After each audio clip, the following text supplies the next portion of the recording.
شروع میں اللہ تھا، نہ درخت تھے اور نہ کوئی جانور، وہاں کوئی آسمان، سورج یا چاند نہیں تھا، ماما اور بابا نہیں تھے، لوگ بالکل۔ اللہ نے آسمان، سورج، چاند، جانور، درخت اور ہر وہ چیز بنائی جو ہم اپنے ارد گرد دیکھتے ہیں۔ اللہ نے فرشتوں کو نور سے بنایا، وہ ہمیشہ اچھے ہوتے ہیں، وہ ہمیشہ اللہ کی سنتے ہیں اور کبھی نہ نہیں کرتے۔ اللہ نے جنوں کو بھی آگ سے بنایا ہے، ان میں سے کچھ اچھے ہیں اور کچھ برے ہیں۔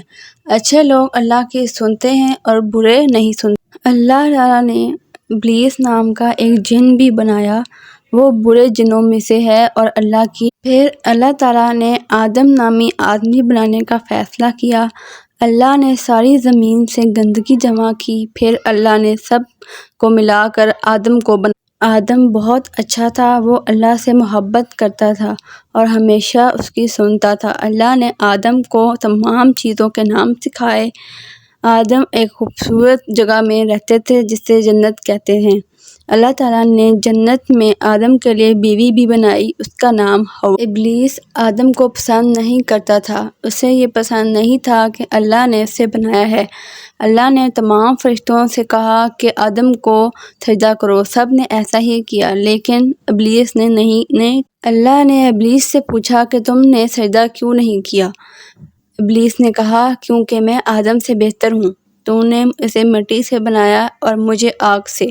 تو اللہ نے ابلیس سے کہا کہ وہ چلا جائے اور کبھی واپس نہ۔ ابلیس کو آدم پر بہت غصہ اور حسد ہوا، وہ نہیں چاہتا تھا کہ اللہ آدم کے ساتھ اچھا ہو۔ اللہ نے آدم کو کہا کہ ابلیس سے۔ جنت میں ایک درخت تھا، اللہ تعالیٰ نے آدم اور حوا کو حکم دیا کہ اس کے قریب نہ جائیں۔ وہ کسی دوسرے درخت سے کھا سکتے تھے لیکن صرف ایک درخت سے نہیں۔ آدم اور حوا کے بہت سے بچے تھے۔ آدم نے اپنے بچوں کو اللہ کے بارے میں بتایا اور ہمیشہ اللہ کو سننے اور اس سے دعا کرنے کا کہا۔ آدم نے اپنے بچوں کو بھی کہا کہ ابلیس اور اس کی چالوں سے ہوشیار رہیں، کیونکہ ابلیس ایک غلطی تھی، اللہ کو پسند نہیں آیا کہ آدم اور حوا نے اس میں سے کھایا اور پوچھا کہ درخت کیوں کھایا۔ آدم اور حوا کو برا لگا اور اللہ سے معافی مانگی تو اس نے انہیں معاف کر دیا۔ پھر اللہ نے آدم اور حوا اور ابلیس کو کرۂ ارض پر بھیجا، لیکن ابلیس کو بالکل برا نہیں لگتا تھا۔ اس نے اللہ سے معذرت نہیں کی اور کہا کہ آدم، حوا اور ان کے بچوں کے بعد آدم اور حوا کے بہت سے بچے تھے۔ آدم نے اپنے بچوں کو اللہ کے بارے میں بتایا اور ہمیشہ اللہ کو سننے اور اس سے دعا کرنے کا کہا۔ آدم نے اپنے بچوں کو بھی کہا کہ ابلیس اور اس کی چالوں سے ہوشیار رہیں، کیونکہ ابلیس۔ آدم علیہ السلام اللہ کے بھیجے ہوئے پہلے نبی تھے۔ اللہ نے دوسرے انبیاء بھی بھیجے۔ انبیاء بہترین انسان تھے، وہ اچھے، بہادر اور اللہ کے بہت پیارے تھے۔